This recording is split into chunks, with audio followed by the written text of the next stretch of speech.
Well, Jared, your first Premier League start this season and your first Premier League goal. Is that one you're always going to remember? Yeah, can't put into words really. I'm buzzing. Playing for this club, like I said when I signed the contract the other day, it means the world. And for them fans there today, travelled on a Thursday night to come and watch us, and we put on a performance for them, so I'm buzzing, yeah. How much did you enjoy that game of football?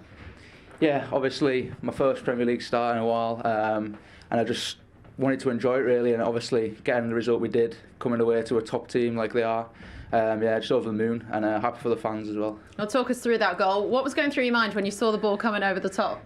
Yeah, well, we worked on it in training yesterday, and I got a few chances around the back, and I said to Anthony before the game, just keep delivering them balls in, and then when it was coming to me I was like, right, I better score here, and when it been back of the net, it was over the moon. Is that a feeling like you've never had before? Yeah, unbelievable, yeah. Look, your other senior goal came for Carlisle against Morecambe, Football League Trophy, November 2019. Do you ever, or will tonight, make you reflect on how far you've come? Yeah, massively. I mean, like I said before, when I signed the contract the other day, I was speaking to my family and my agent after, and they said, just remember how far you've came from.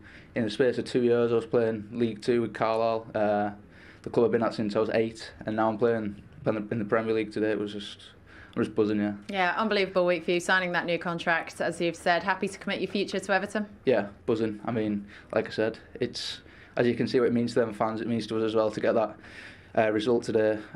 Just superb, yeah. Yeah, for mentality, what will that game have done for the squad?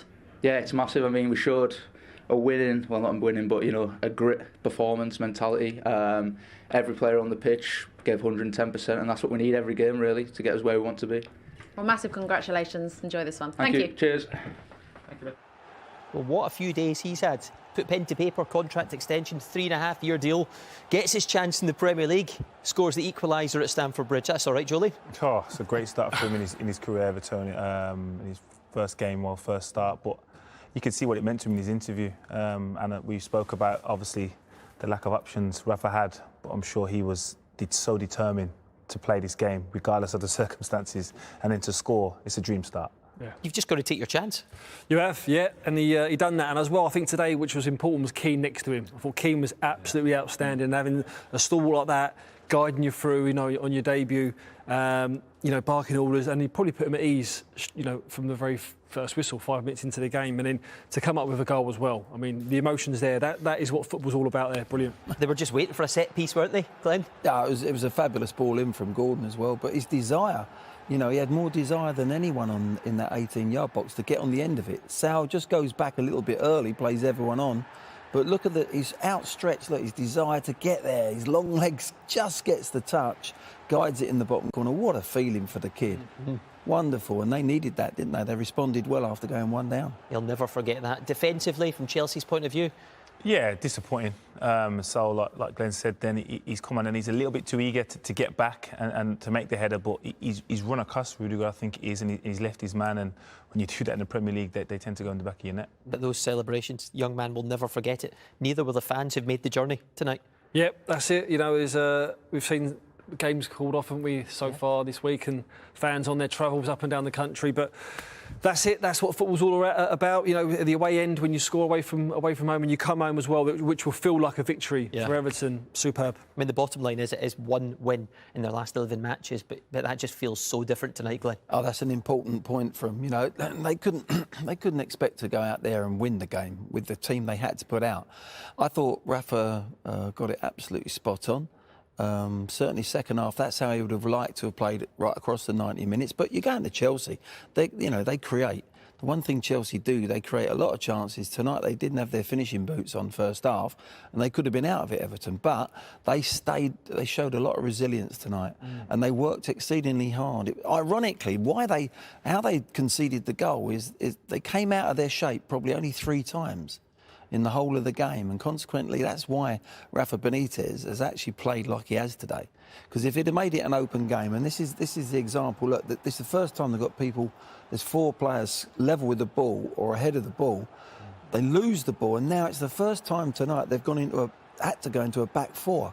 They've been used to having that 5 there all through the game, and this is why Rafa has actually said, no, we're going to play this way. It's a poor goal in the end to let Mount have too much space. but he finishes it with aplomb. But it just shows you that the tactics are so important when you go to a top team like Chelsea, to stay in the game so that you've got something to go for at the back end of the game.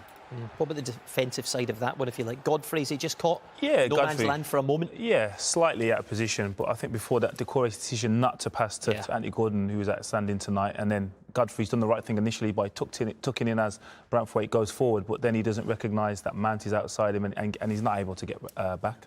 Might get lost in the storyline, I guess, but another goal for Mason Mount. 4 games in a row in the Premier League he's scored. He keeps delivering. He does. He's been superb since he's come back in after his injury, and he's just a catalyst for Chelsea, isn't he? He sets a tempo of them for out to press. He drifts out wide. He's comfortable on the ball. Doesn't just put balls in the box, for a numbers' sake. Goals. He just keeps calm. We said last night about the heart rate, just staying cool, staying composed. Yeah. And we put him in them situations, and he's the main man for Chelsea. It was ironic. We talk about the squad that Chelsea's got, and they've got a deep squad, of course, but it just shows you haven't got a change up from the bench. If ever they needed a Lukaku, they're in great crossing positions tonight, Chelsea, and they were reluctant to put the ball in because they weren't really going to score from a header.